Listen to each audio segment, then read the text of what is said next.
अच्छा डॉक्टर साहब ये बताइएगा कि आजकल क्योंकि खाने में हम लोग आपके सामने ही है कि कोल्ड ड्रिंक का इस्तेमाल बहुत ज़्यादा होता है, उसके क्या नुकसानात हैं? और स्पेशली अगर हम डाइट या ज़ीरो की बात करें, कोक ज़ीरो या कोई भी, तो उस पे लिखा होता है नो शुगर, नो कैलोरीज़। अब अगर उसमें शुगर भी नहीं है, कैलोरीज़ भी नहीं, तो क्या वो सेफ़ है? और पानी का इस्तेमाल, ठंडे पानी का, हमने ये सुन रखा है कि जी अगर बहुत ज़्यादा ठंडा पानी है तो उसका को नुकसान होता है। तो क्या ऐसा कुछ है?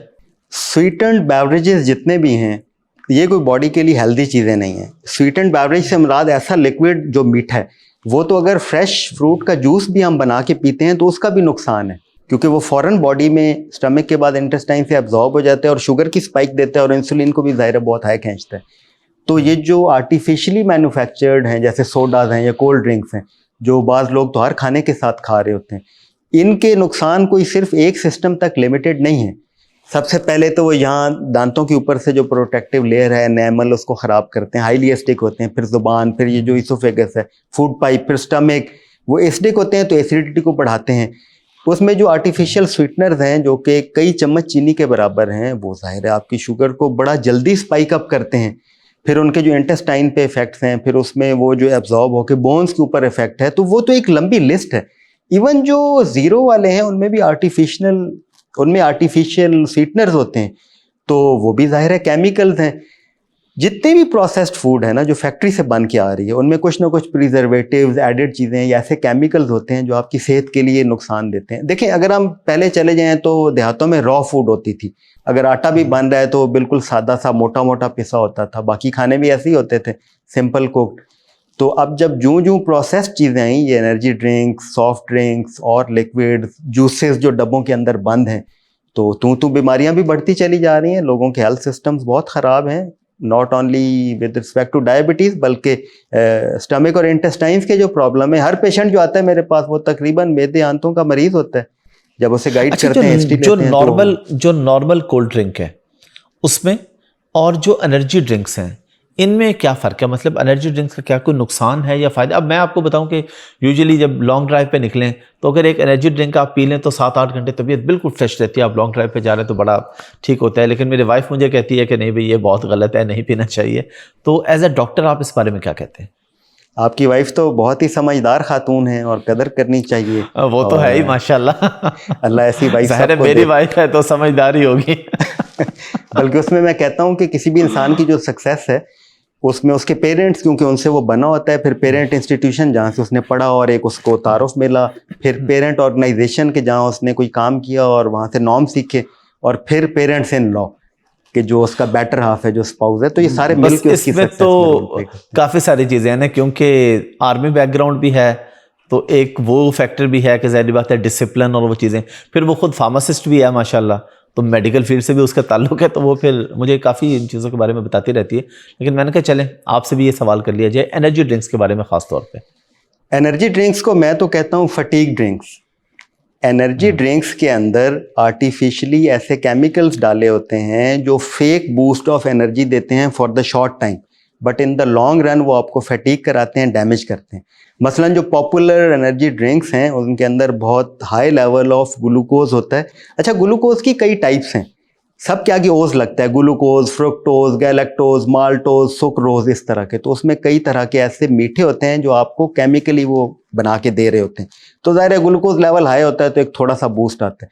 दूसरा, उसमें बहुत हाई डोज ऑफ कैफीन होती है। अगर आप उसके नीचे वार्निंग पढ़ें तो वहाँ वार्निंग भी लिखी होती है कि बच्चों को ना दें, प्रेग्नेंट लेडीज़ को ना दें, आप ये वार्निंग पढ़िएगा। इसी तरह मदर अगर लैक्टेटिंग है, दूध पिला रही है, तो वो उसकी कॉशन है। तो इनमें बहुत हाई लेवल ऑफ कैफीन होता है। कैफीन कौन सा मॉलिक्यूल या केमिकल है कि जब बॉडी में जाता है तो एक नींद लाने वाला केमिकल होता है एडिनोसिन, ये उसकी जैसी शक्ल का ही है। तो ये ब्रेन में एडिनोसिन की जगह पे जाके लग जाता है और वहाँ से नींद को फेकली आर्टिफिशियली गायब कर देते हैं। तो हम एक्टिव, चुस्त या एनर्जाइज्ड फील करते हैं फॉर द शॉर्ट टाइम, लेकिन जैसे ही उसका इफेक्ट ख़त्म होता है वो हमें बहुत थका देता है। फिर साथ इसके यूरिन बहुत आता है, इसके साथ जो टॉक्सिन्स अंदर चले गए उनको रिमूव करने के लिए किडनीज, लिवर को बहुत जोर लगाना पड़ता है। तो इन फ्यू या कपल ऑफ आवर्स आप देखें तो you will feel energy boost, but in days या वीक्स आप देखें तो दे विल डैमेज यू। तो अगर तो बहुत रेयर कभी यूज़ करना है, लाइक वंस इन डेकेड्स, तो वो तो शायद बहुत एमरजेंसी में कोई कर ले। लेकिन अगर कोई वीकली यूज़ करता है या मंथली, तो it's a dangerous routine. Then ये एडिक्टिंग हो सकता है कि जब भी आपने 4-6 घंटे की ड्राइव करनी है, आप कहें मैं एक एनर्जी ड्रिंक पीऊंगा और मैं एक्टिव हो जाऊंगा, because it's a fake thing.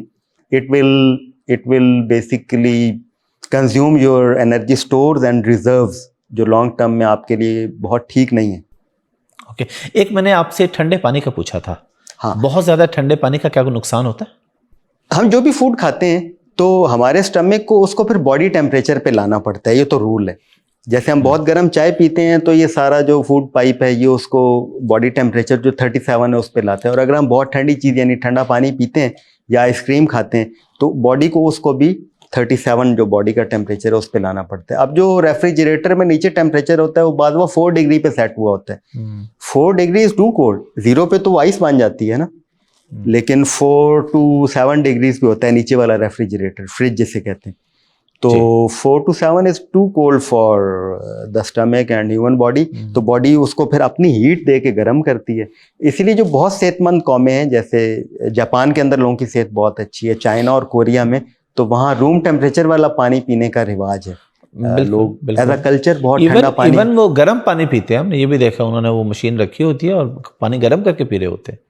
हाँ, इसमें मैं आसान समझा देता हूँ सब लोगों को. देखें, जब पानी उबलता है ना तो वो 100 डिग्रीज होता है, और जब बर्फ बन जाता है तो 0 या 0 से नीचे होता है. तो और हमारी बॉडी का टेम्परेचर है 37, ठीक है, यानी कि 37 आप देख लें, मिड से थोड़ा सा नीचे.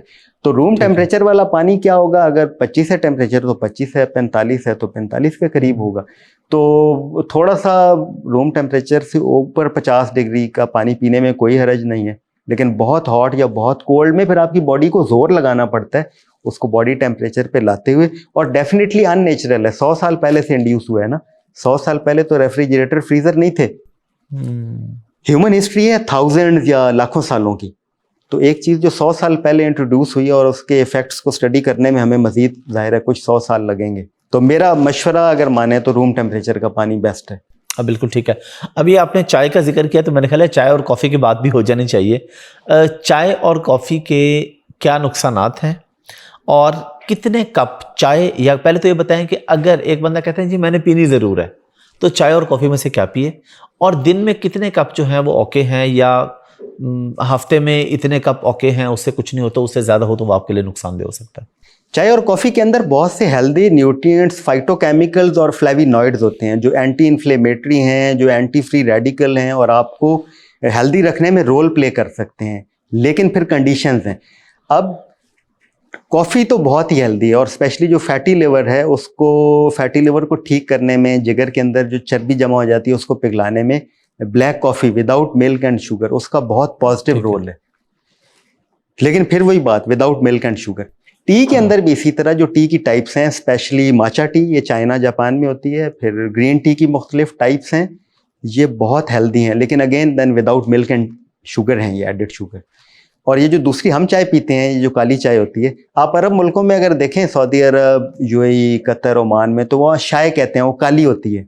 जी जी, बिल्कुल, छोटे छोटे कप्स के अंदर, बिल्कुल वो हेल्दी है. लेकिन जब हम उसमें दूध डाल देते हैं तो दूध की जो प्रोटीन्स हैं, स्पेशली एक प्रोटीन होती है कैसीन, वो उसके साथ रिएक्ट करती है और फ्लेवो कैसीन बन जाता है, जो उल्टा डेंजरस है.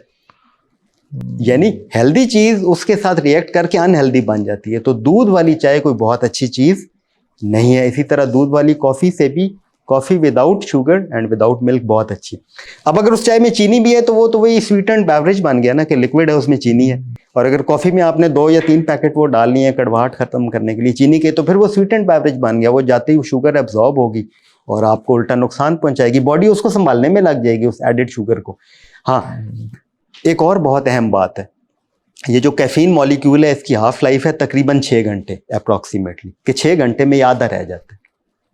अब ये नींद उड़ाता है. अब बहुत से लोग शाम को चाय पी रहे होते हैं या रात को कॉफ़ी शॉप्स पे कॉफ़ी पी रहे होते हैं, तो उसमें एहतियात ये है कि डीकैफ कॉफ़ी पिएं. फिर डीकैफ यानी ऐसी कॉफ़ी जिससे कैफीन निकाल ली गई है. तो वो क्या करेगी, आपको स्लीप में जाने में हेल्प करेगी. स्लीप की 5 स्टेजेस हैं बेसिकली. 1 वो जिसमें हम जाग रहे होते हैं, सोने की तैयारी कर रहे हैं. जो स्टेज 2 है वो है कि जिसमें हम उससे थोड़ा सा गहरा हो गए हैं, लेकिन अगर कोई आवाज़ दे तो हम फ़ौरन उठ जाएंगे. स्लीप 3 डीप स्लीप की पहली स्टेज है, और जो स्टेज 4 है वो डीप स्लीप है एक्चुअल, और 5 वो है जिसमें हमें ख्वाब आते हैं, REM sleep, rapid eye movement. तो चाय और कॉफ़ी क्या करती हैं कि स्टेज 4 को गायब कर देती हैं, जो डीप स्लीप है। तो बंदा सोया तो हुआ है, लेकिन वो जब सो के उठा है तो वो कोई फ्रेश नहीं है, बिकॉज वो डीप स्लीप जो 4th स्टेज है वो गायब हो गई थी। वो स्टेज 2 और स्टेज 3 में ही फ्लक्चुएट करता रहा या 5 में चला गया। तो इसको स्लीप आर्किटेक्चर ख़राब हो जाता है। बल्कि दोनों चीज़ें, स्लीप लेटेंसी कि कितनी जल्दी आप सो जाते हैं लेटने के बाद, ये भी ख़राब हो जाती है, और स्लीप आर्किटेक्चर या स्लीप क्वालिटी कि आप जब सोए कितना गहरा सोए और जब उठे तो कितने रिफ्रेश थे। इसलिए आपने देखा है लोग सो के उठते हैं और उठ के कैसे थके होते हैं, जिस्म टूट रहा है, नींद पूरी नहीं हुई। बिल्कुल बिल्कुल। हालांकि सोए 8 घंटे, बिकॉज वो डीप स्लीप का सेगमेंट अंदर से गायब था, under effect of caffeine and under effect of the blue light of mobiles, कि बेड पे मोबाइल देखते रहे थे और आखिरी घंटे में भी सो गए। तो वो जो ब्लू लाइट है वो ब्रेन को ऐसा जगा देती है कि डीप स्लीप आ नहीं पाती। तो चाय कॉफ़ी की वही एहतियात जी कि हेल्दी है बहुत, but without added sugar and milk, और सोने से 7-8 घंटे पहले चाय कॉफ़ी का आखिरी कप में ना पिएं, ताकि आपको अच्छी नींद आए। शाम में या रात में कॉफ़ी पीना और फिर सोने की कोशिश करना बहुत ही नामुनासिब है। इसी तरह आखिरी खाना भी स्लीप हाइजीन कहते हैं इसको, 2.5-3 घंटे पहले सोने से लाजमी खा लेना चाहिए। और जो आपका बेड है जिस पे सोना है उसको सिर्फ सोने के लिए यूज़ करना है, उस पर मोबाइल, लैपटॉप, टैबलेट यूज़ नहीं करना। टैबलेट यूज़ अच्छा, करना है, इसमें मोबाइल एक पे चीज़ है, यहाँ पे आपने जो बात की ना अभी के खाने रात को सोने से 7-8 घंटे पहले आप चाय या कॉफ़ी ना पिए, इसका माइंड से कितना ताल्लुक होता है? यानी अगर मैं आपको अपना बताऊँ ना, अल्लाह की अता है, तहदीस नेमत के तौर पे बता रहा हूँ, अल्लाह का बेपनाह करम है। मैं अभी 2 कप कॉफ़ी के पीऊँ और 2 कप चाय के पीऊँ और 15 मिनट बाद मैं सोना चाहूँ तो I can sleep deep sleep अल्हम्दुलिल्लाह। यानी मुझे चाय या कॉफ़ी अफेक्ट नहीं करती। लोग कहते हैं, लेकिन मैं कहता हूँ नहीं यार, मैंने तो कभी नहीं ऐसा देखा। हाँ, इसको कहते हैं कैफीन एक्लेमेटाइजेशन। जब हमने पिछली पॉडकास्ट की उसमें भी ये बात हुई ना, तो कई लोगों ने नीचे कमेंट्स में लिखा कि मुझे तो कॉफ़ी चाय पी के अच्छी नींद आ जाती है। तो बिल्कुल कुछ पॉपुलेशन में वो एक्लेमेटाइजेशन हो जाती है, वो रेजिस्टेंस डेवलप कर लेते हैं, लेकिन ज़्यादातर लोगों में ये नींद को डिस्टर्ब कर देती है।